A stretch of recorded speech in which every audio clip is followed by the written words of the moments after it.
Hello, welcome everybody. I'm thrilled to be here with Bill Drayton, a great teacher in my life. I'm David Bornstein, co-founder of the Solutions Journalism Network.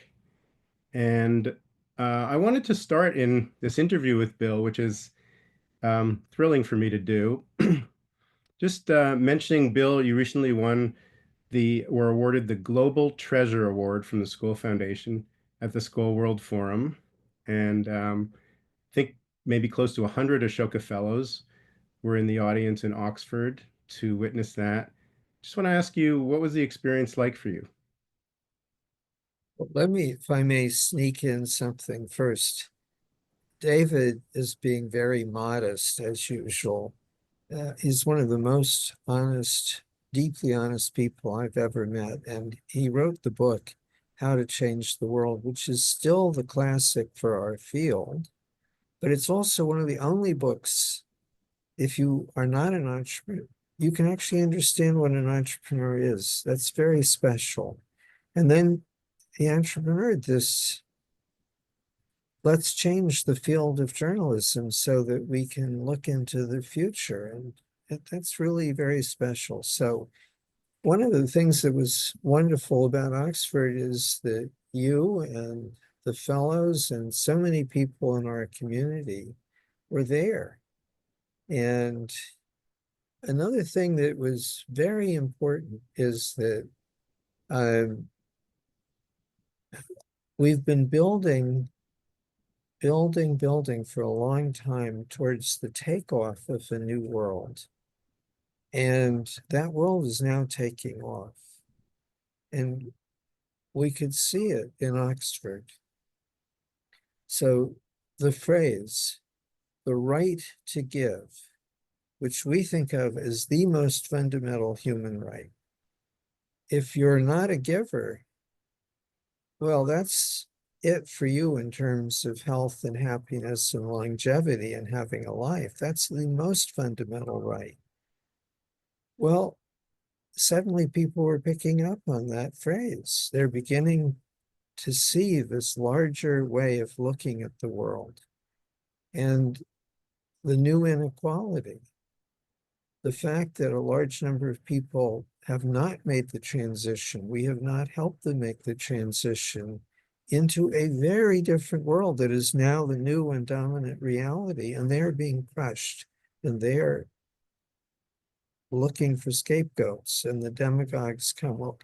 Okay, we've been saying this for a while, but suddenly you can see people picking up on it. And I felt that not only in Oxford, but very much there, our community has made a jump and is really beginning to see and say out loud these things, the right to give. It's a beautiful phrase. And even the way you started with, introducing me and reflecting back, I remember the first conversations we had way back in 1997, where you helped me to understand. I was a journalist at the time, but you helped me understand a different way to be a journalist and a different way that, I could have an impact in the world by focusing more on social innovation than the traditional, assumptions in journalism permit. Um, I know you've done that with thousands of people, help them to see pathways to make a contribution, help their ways to express their talents in the world and to make real that idea of the right to give. I just wanted to, I know it in Oxford, you mentioned starting a school newspaper when you were 9 and what a transformative experience that was for you. But when we were just speaking before, I remember you also started the Asia Society when you were, I forget what age you were, but just talk about the impact of being a change maker at a young age and how that has shaped your life and the implications of that. Once again, I'm going to break the rules here. You just said something very important. You were able to step out from reporting the present and past to giving people the gift that it's okay to care and create. You help create the construct that is now in people's heads all across the world.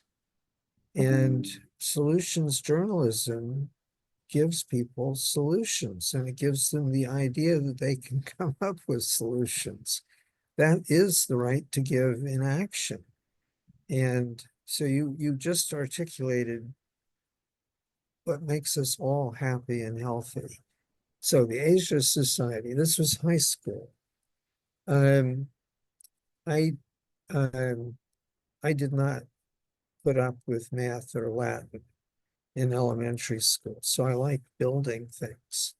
And I discovered that 2 out of 3 people in the world were in Asia, and 2 of the 3 great historical civilizations. And the civil rights movement was a Gandhian movement, and that affected me and our generation a lot. Well, so I'm very interested in Asia.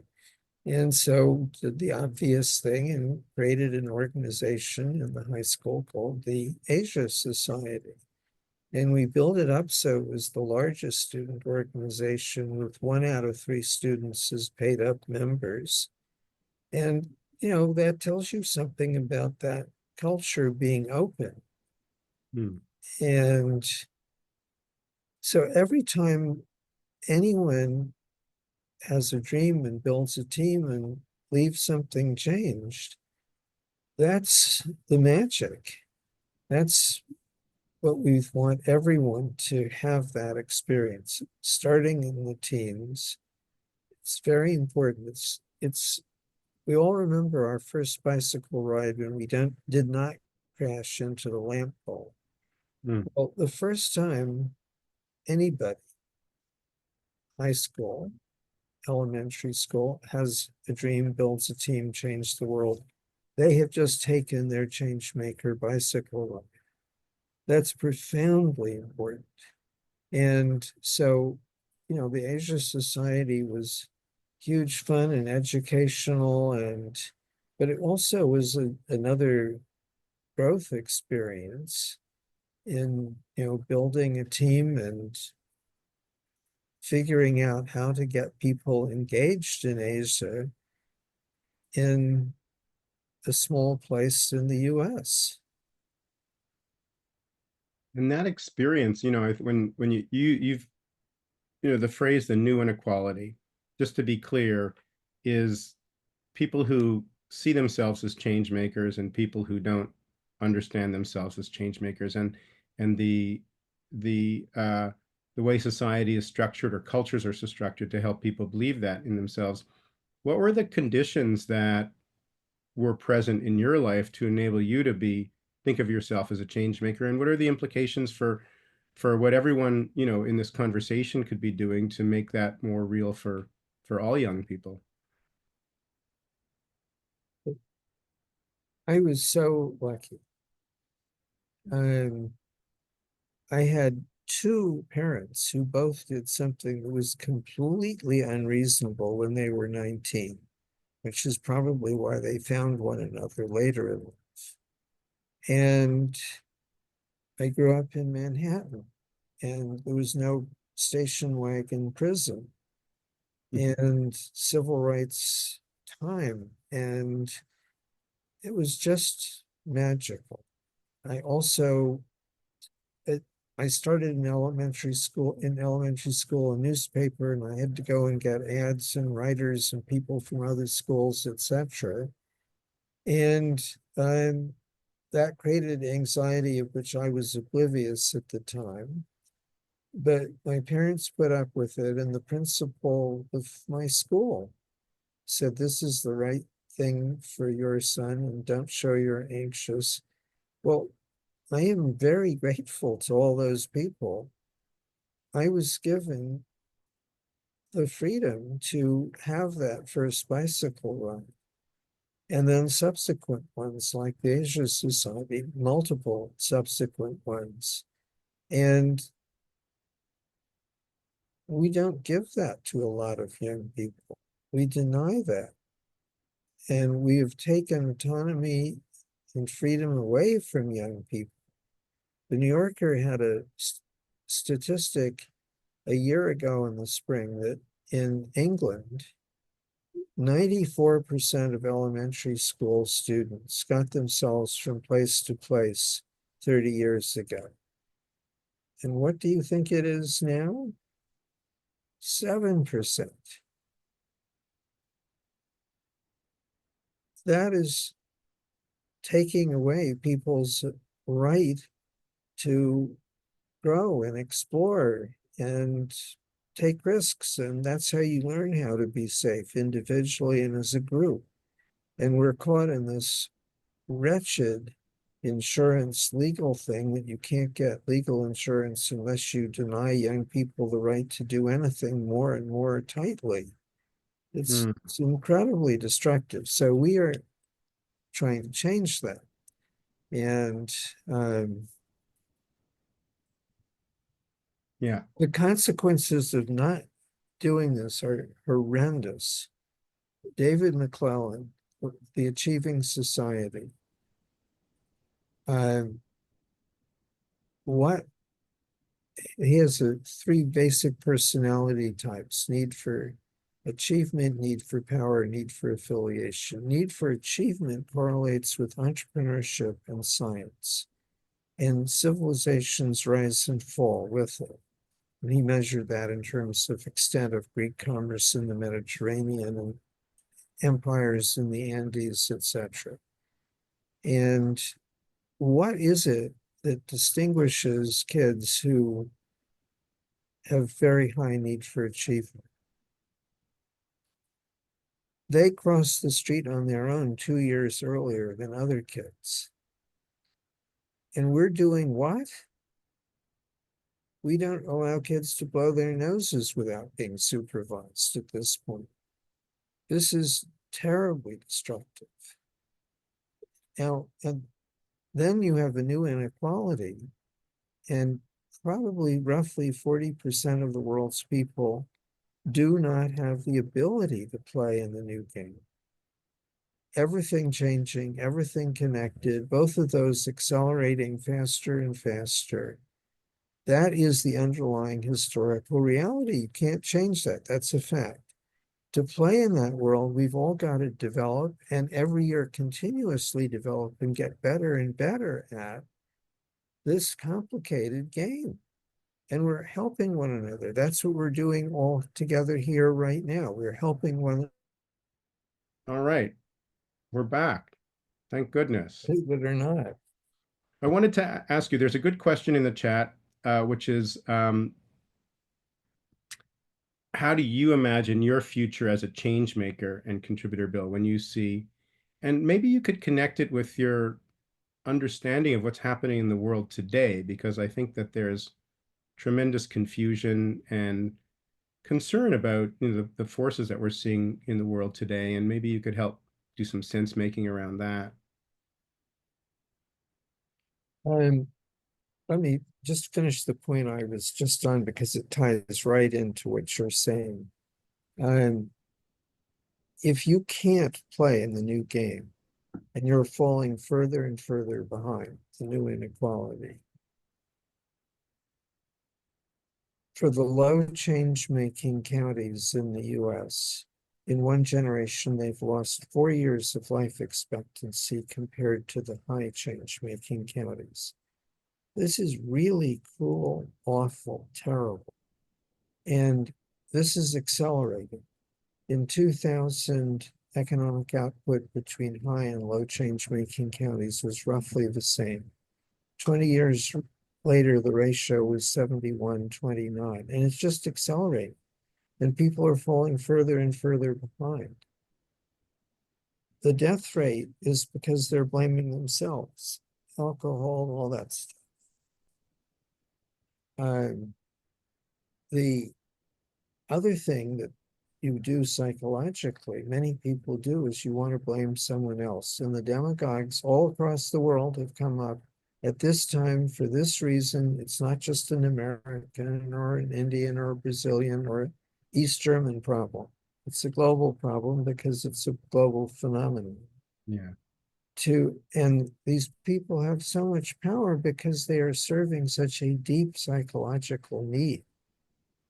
And I think we are at risk if we don't help everyone, and I mean everyone, have the power to give, which means they have to be a change maker.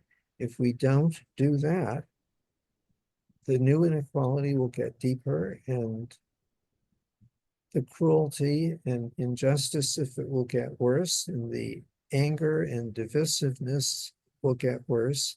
And no, we can't solve the climate problem or any other major problem when we're divided this way.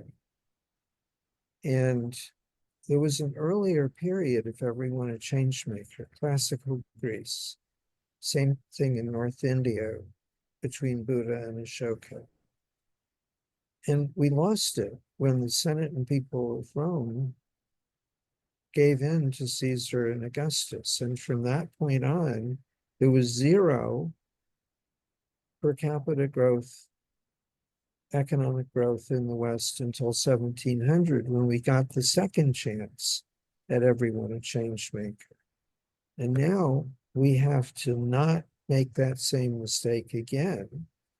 So it's very urgent to deal with that negative. But now the positive is that 60% are in the new game, and it is taking off. And, you know, we are moving from institutions. The phrase too institutionalized tells you what that's about. They're supposed to be there with their walls forever, but that's gone. The rate of change has made that just, that's obsolete. And we're becoming a brain-like unified organism. You know, 50,000 years ago, we were 100 to 150 person hunter-gatherer groups. Now we're networked billions, and we're rapidly building something that's very new. And all of us are privileged, really privileged, that we are in this generation that is building this new thing. And that's why there is this extraordinary wave of social entrepreneurship. And we can see it. It's there. It is the new reality. And now that we're able to get phrases like the right to give and the new inequality in general conversation, and the word change maker, we made that up, 45 years ago, and it made it into the dictionary 11 years ago, and now it's everywhere. Well, that's very encouraging. That means that the tipping process really is underway. And here, this is such a better world. I love what you said earlier. What does a giver want to do? They want to give. And what is the biggest gift? The gift of giving the power to give, or helping people grow their power to give. Now, imagine a world where everyone has that as the thing that is most important to them, to help everyone else be the best possible giver they can be. This is a united world. It's a world where equality is built in. There's no way that the problems outrun the solutions in this world. So it's here, it's reality. Helping people see it and say it out loud. And that's the answer to the miserable demagogues. And seeing, I'm just, as you're speaking about the world sort of evolving into a single kind of brain-like organism, I'm looking at you in front of an aspen grove, and we know that all those aspens are one organism. They will live and die together. So, you mentioned once to me that the most of the weight of the human brain is the connective tissue. I work in the media, I work in journalism. I think of this global organism, some of the connective tissue in the world today is effectively, a lot of it is our media, which helps us. We're synapsing off each other, 500 times a day through the bits and bytes that we're sending to each other. What are the implications for change makers in this context? Well, you're a living example of someone who said journalism can't be only about the past. And it used to be that journalists were afraid of talking about solutions. Oh, maybe that's advocacy, and I don't know how to do that. But people want to know about the future because they have to. And then you're talking about what the future might be. And then you're talking about solutions. And just in the last 2.5 years, we've built into consciousness how do you take the 7 toolkits, law, economics, culture, measurement, organization, etc., and use them together on a continuous basis, designing and redesigning exactly what you're describing, the way our new organism works. And you have brought in a very important change and done it in a way that maintains truthfulness, freedom. Well, that is a huge structural contribution to building the brain. And everyone here has the opportunity to do that and probably is doing. You know, we have a wave of fellows that are dealing with, the web hasn't been with us all that long, and it's growing really fast. And we've now got new things. AI is the newest new thing. There'll be other new things coming soon. And we have to, oh, well, that didn't work so well. We have a problem with truth now. Oh, well, how do we deal with that? Well, we have many fellows who are dealing with that. And, right now, we and one fellow are working on a project in Kenya with 35,000 social media users to see if we can measure the degree to which the major intermediaries, YouTube, Instagram, etc., are magnifying divisiveness because it keeps people attached to their site. But once you can measure it, then you can start doing things about it. And there you have it. This is the ability of society to self-correct, and everyone can contribute to that. There's so many good questions here in the, I don't know where to begin, but then they relate directly to what you're talking about. But there's questions related to, can you talk about empathy and kindness, and really the role of these as sort of force multipliers for a culture of change making and resilience? There's a question around, what are the higher institutions? What can they be doing to prepare young people? In this case, it's young journalists, but it could be anyone, for the journey that you're describing. And then there's a question around, as our society and many societies are getting older, around lifelong learning and lifelong change making, and your own future as a change maker in your 9th decade now. Just a lot there. I mean, just pick and choose what speaks to you. Well, we have 4 basic abilities that a change maker has to have. The first one, which has to start as young as possible, is conscious, cerebral cortex, empathy, mirror neurons, based living for the good of all.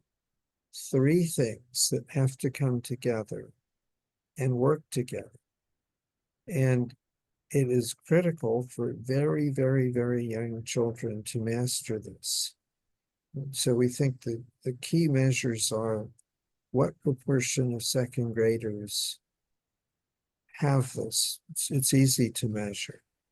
And then what proportion of all the stakeholders in any program dealing with young children know that they have a successful or failing organization, depending on whether or not it's an everyone a changemaker culture. And if you don't have that, how on earth are you supposed to consciously understand being a part of not a small team, but a very huge interconnected team with many, many, many teams? And you're actually a part of not one of those, but many of them. And the roles are changing every day because the environment is changing and all the other, that's how a brain works. Well, if you don't have conscious empathy-based living for the good of all, you can't do the second part, let alone the third and fourth. And so empathy is absolutely essential, and we have to keep growing it every year of our lives because the world is moving faster and faster and is more and more interconnected. And therefore, we have to have this ability at a higher and higher level before we go on to the others. Now, young people, we've already discussed.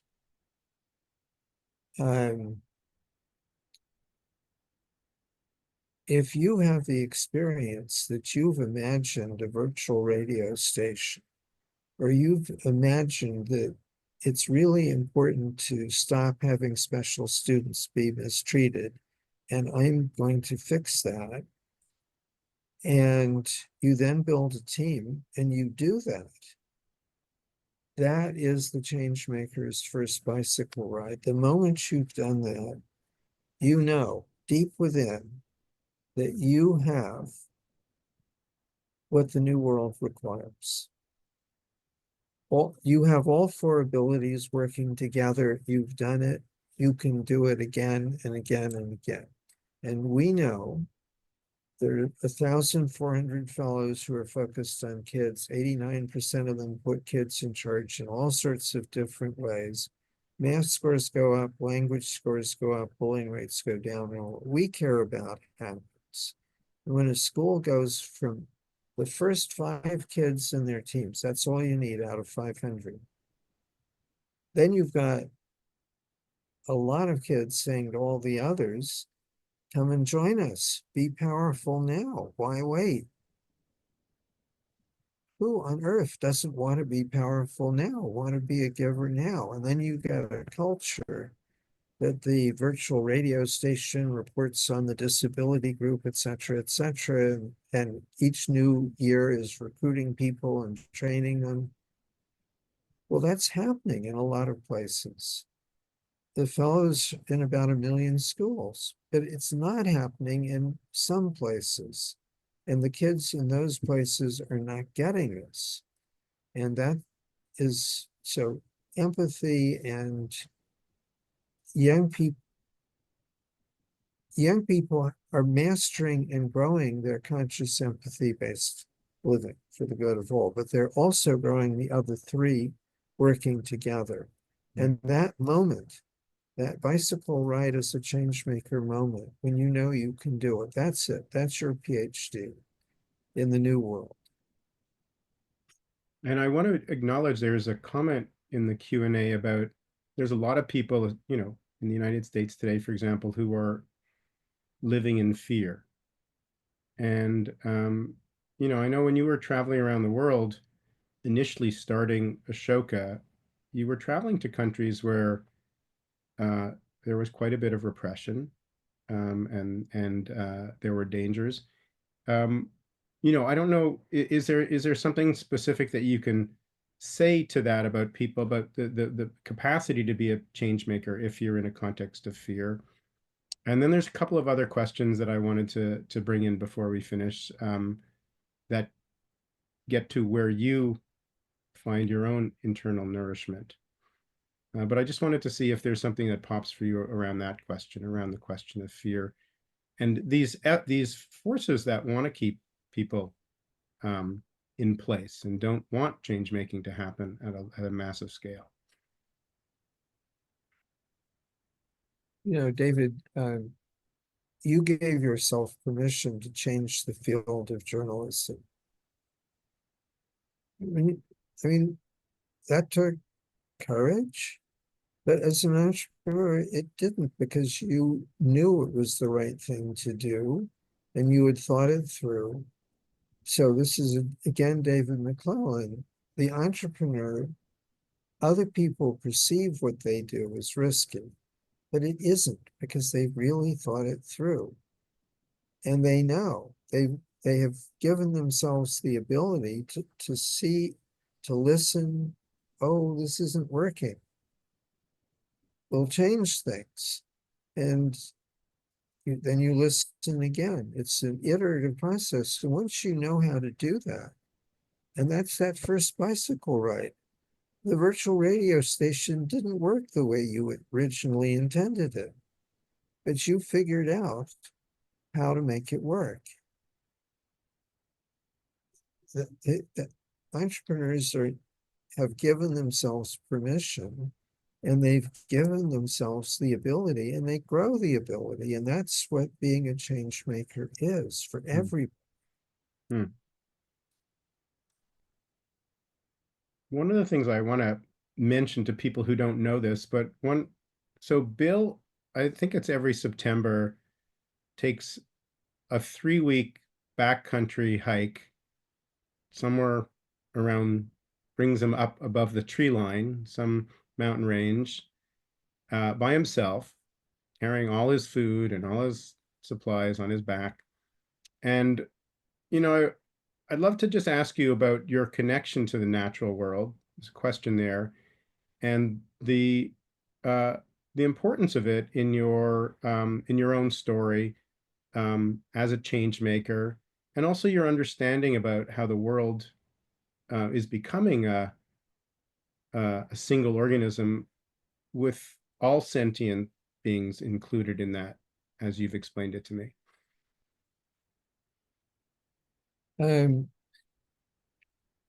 We are living in a one organism, brain-like organism. It's very got all these moving pieces, and we wear watches so that we can synchromesh with one another.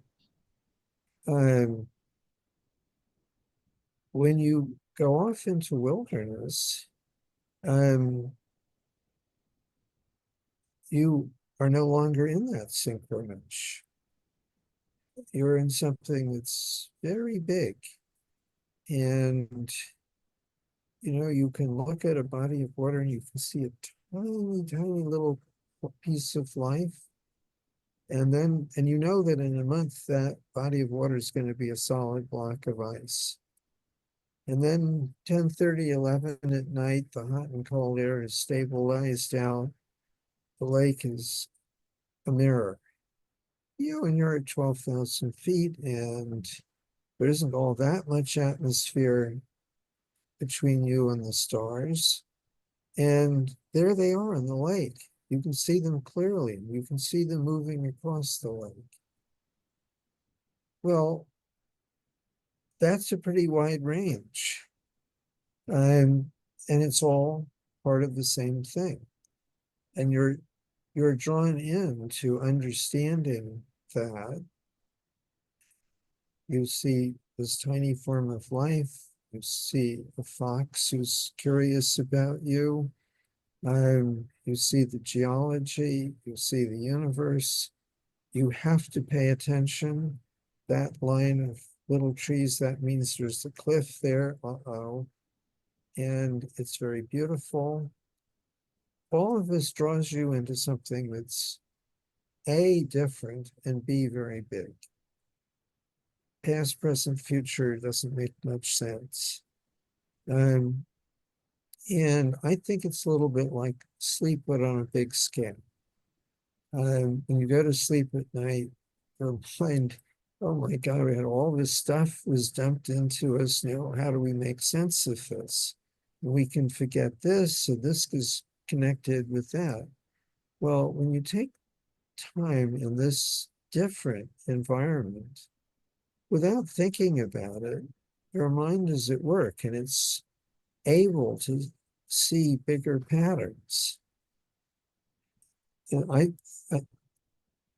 and aside, the body likes it a lot and it's fun. And aside from all the utility, it's just, I mean, just look at this.